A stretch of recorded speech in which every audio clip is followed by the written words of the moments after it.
Do Year 7 boys get a greater amount of sleep on school nights than Year 10 boys? The data for this investigation was collected from the Australian Bureau of Statistics 2014 Census at School questionnaire. Stem and leaf plots are visually appealing as you are able to see the frequency of each different value, and the side-by-side data allows easy comparisons to be made. The stem and leaf plot shows that Year 7 boys have more results in a higher range of values than Year 10 boys. Frequency graphs are also easy to view and interpret.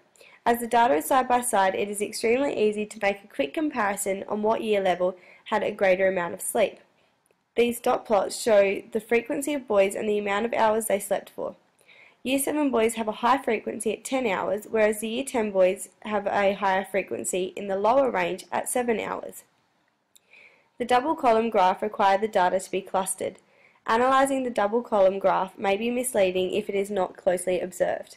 At first glance, you may believe that Year 10 boys have more sleep. However, through analysing the graph, Year 7 boys have more sleep in the higher range of hours. Again, it is important to closely analyse sector graphs to ensure you are interpreting them correctly. The sector graphs demonstrate that both the Year 7 and Year 10 students have the greatest range of sleep during 6 to 10 hours. After analysing all of the graphs, the most appropriate graph to use when comparing the data between Year 7 and Year 10 boys is the double column graph. This is because it has an effective and easy to compare visual representation with the two datasets being side by side. Using Excel, I calculated the mean, median, mode and range. The mean is the total number of hours sleep divided by the amount of students within that sample. The median is the middle number of the dataset. The mode is the value that occurs the most, and the range is the difference between the largest and smallest number.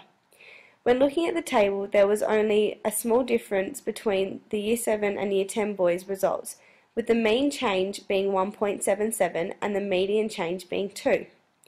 The answer to the original question is that Year 7 boys get a greater amount of sleep than Year 10 boys. The results, however, cannot be generalised beyond the sample, as the sample size is quite small. If there was a larger sample size, I believe the answer could go either way, and the results may not necessarily be Year 7 boys with a greater amount of sleep. A number of factors may impact the results, such as Year 7 boys being active throughout the day and therefore becoming tired and going to bed earlier, as well as Year 10 boys staying up late due to playing video games, texting or completing homework. Results should be used with caution when making conclusions, as students were required to estimate the number of hours sleep they had the previous night. The results should not be used when discussing different data sets such as Year 7 girls and Year 10 girls. Time for bed. Good night. Created using Powtoon.